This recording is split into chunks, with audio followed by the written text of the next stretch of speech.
queria que você contextualizasse, assim, para um corretor, o que muda na vida dele com o novo marco legal.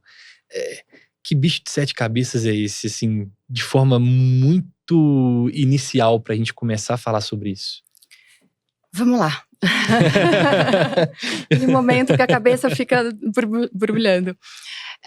A primeira questão aqui que eu acho importante, essa lei ela trouxe o que a gente já estava presenciando na jurisprudência, na doutrina, então era algo que já estava acontecendo. E aí ela trouxe como forma de tornar aquilo obrigatório. Sim. Então, a primeira questão aqui, eu vejo que a gente falava muitas vezes que o consultor, quando ele era o corretor, quando ele era consultor, era visto como algo bom, benéfico, um diferencial. Agora, a gente tem que ver isso como algo obrigatório. É inadmissível que ele não saiba quais são as regras, o que deve, o que não deve ser feito. Então, se apoiar dessa rede do RC para ter este conhecimento através dos cursos, do podcast, de todo esse conhecimento que vocês levam a eles, e a questão de saber o quão responsável ele é por esta intermediação. Não é simplesmente anotar ali pedido, colocar no sistema, não, a responsabilidade dele é tremenda. E por que é tão grande?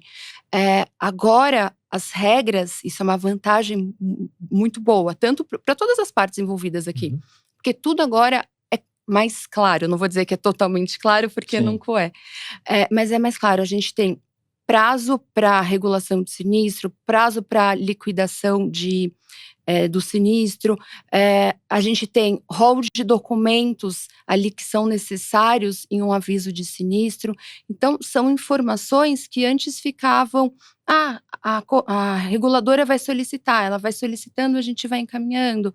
Agora não, ele tem que saber exatamente. Então, e esse conhecimento, se não o tiver, a gente está falando de RCP aqui do profissional da saúde, mas não vamos esquecer também que existe o RCP dos corretores, dos advogados, e aqui eu valorizo muito, é algo que eu tenho batido reiteradamente, no sentido que temos nossas responsabilidades como o profissional liberal daquela área.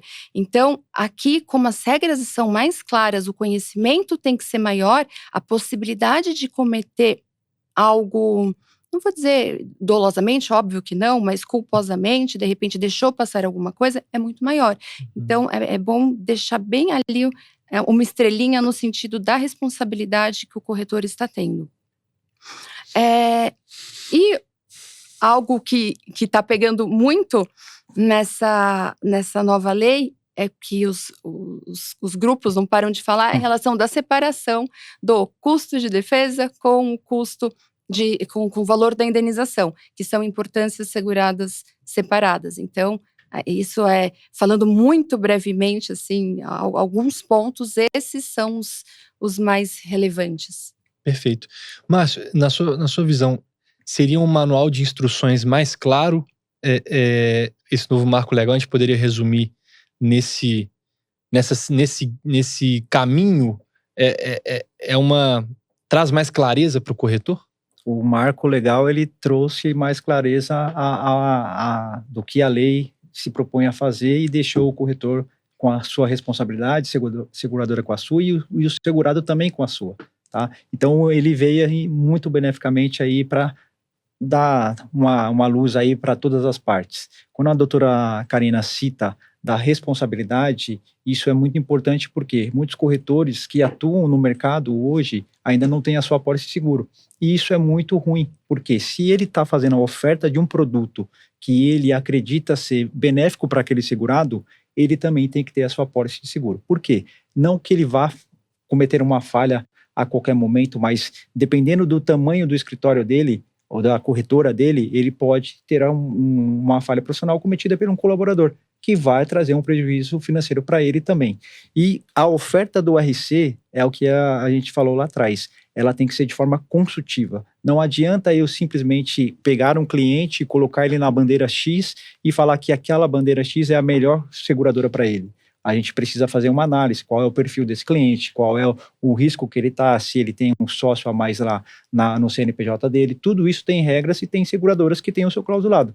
É preciso ser respeitado o clausulado da seguradora e conduzir esse cliente de forma consultiva para aquela melhor seguradora que vai atendê-lo. Quando a doutora Karina fala aqui que não é mais a venda simplesmente de um apólice seguro, hoje, o que eu tenho visão de um cliente do outro lado, principalmente quando a gente fala de clientes na área médica, é que ele não quer simplesmente o corretor de seguro. Ele quer uma consultoria sobre aquele seguro. E quando ele tem a consultoria, certamente ele fecha com aquele cliente, com aquele corretor na hora. Perfeito. E você é um profissional que deixa sempre muito claro em todas as nossas gravações que você é a favor da consultoria. Sim. Né? Você tem clientes aí de vida toda, talvez? Sim, sim. Eu acho que aí, quando você transmite a informação com clareza, de forma consultiva ao cliente, o intuito é esse cliente permanecer com você por longa data. Por isso que eu tenho clientes na minha carteira pessoal, que estão comigo há mais de 10 anos, mais de 15 anos, e porque foi feito um trabalho de forma consultiva. Desde lá de trás, que ainda a gente não tinha esse modelo de consultoria, e hoje ele está cada vez mais evidente aí no mercado de seguros. Perfeito. Doutor, você acredita que a nova legislação, ela traz mais transparência? O jogo ficou mais claro agora? Podemos dizer isso? O jogo ficou bem mais claro agora. Isso facilitou para todas as partes, como o Márcio bem destacou. E na sua visão, o corretor ele deve usar isso a favor dele numa relação com o cliente, numa exposição, para gerar mais segurança? Qual que é a sua opinião em relação a essa ponta final, digamos assim? Sem dúvida, essa transparência favoreceu e muito. Por quê? A gente ouve muito dizer que o seguro é feito para negar, o seguro é feito, a reguladora, a seguradora quer negar sinistro, ela vai achar elementos para isso. E agora, com essa transparência, com essa a valorização da boa-fé, a valorização de deixar tudo às claras mesmo, de branco no preto, a zona cinzenta diminuiu bastante ali devido à lei. Então, por estar tudo transparente, o corretor, conhecedor, ele vai saber, vai pontuar para o cliente exatamente, fazendo no início da contratação, sabendo as vantagens e desvantagens de cada produto, e quando se tem exatamente um sinistro, ele vai poder se posicionar em relação ao que a seguradora está dizendo. E que agora também a seguradora, ela, quando se tem uma negativa, pode-se solicitar a regulação de sinistro para verificar ali qual foi o motivo exatamente e poder contestar aquele motivo. E ainda tem mais, a seguradora tem que colocar ali todos os motivos. Ela não pode colocar um e depois, quando for contestada, vai poder falar, mas se não for por esse, também é por outra cláusula aqui. Então, ela não pode nem acrescer e nem mudar aquilo que ela falou anteriormente. E que isso isso é maravilhoso, porque na prática a gente estava vendo essa ocorrência com frequência. Sim. Então, o seguro é feito para dar proteção efetivamente, não para ser negado. Perfeito. Por favor, complemente, Márcio. Bem, a doutora Karina falou muito bem aqui a questão do sinistro.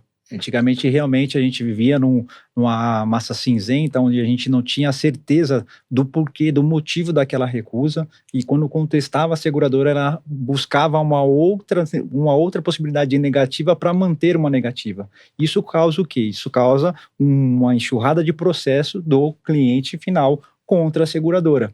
E isso, para o mercado seguradora, até mesmo para a própria seguradora, eu visualizo como uma questão não muito clara, porque isso causa aí impactos financeiros, impactos jurídicos e causa aí também o boca a boca desse cliente, levando que aquela seguradora não é boa para aquele tipo de seguro porque negou.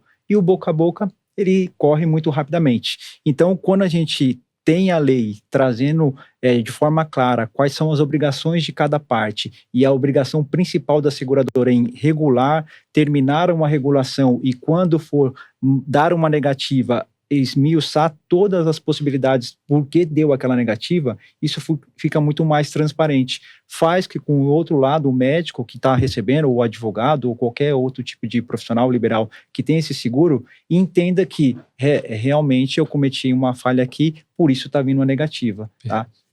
Eu brinco que notícia ruim chega rápido, né? Sim, claro. E eu vejo de fora, né, como consumidor.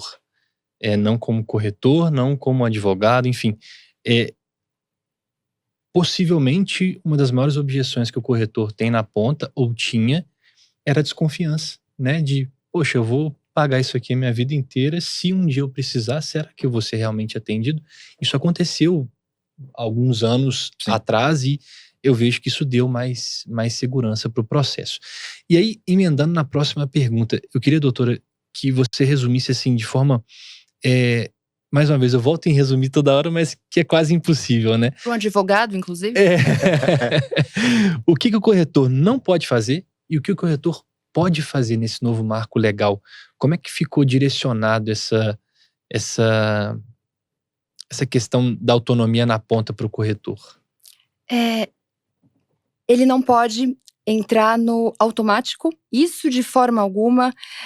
A gente tem a facilidade, a maioria das companhias já está assim, me corrija, de entrar no próprio sistema deles, preencher ali, já vai ter a policy, os facilities, né, da vida, já vai, principalmente na área médica, faz ali, coloca a especialidade, coloca se já teve sinistro, se não teve sinistro, se está tudo redondinho, a policy acaba saindo, né, de forma imediata. Então, às vezes, essa facilidade da tecnologia faz levar a crer que aquilo ali basta. Eu já preenchi ali, tá tudo certo, o que a seguradora me pediu tá cumprido. E não, porque aquele preenchimento, ele antecedeu toda uma conversa, um estudo, o conhecimento do risco do seu cliente. Então, ali só está sendo consubstanciado todo o estudo, toda a conversa anterior. Então, ele não pode simplesmente lá preencher e acabou. Não, ele necessita essa conversa. E o que ele precisa, alguns já faziam, eu sei que vocês prezam por isso, não é só comunicar mais. Não é só mais o conversar. Claro que eu converso olho no olho, ou telefone, ou vídeo, agora com a tecnologia, está de ótimo tamanho, mas precisa documentar. E este documentar, falando um pouquinho de Lei Geral de Proteção de Dados também, pelo WhatsApp, ok, mas preferencialmente por e-mail.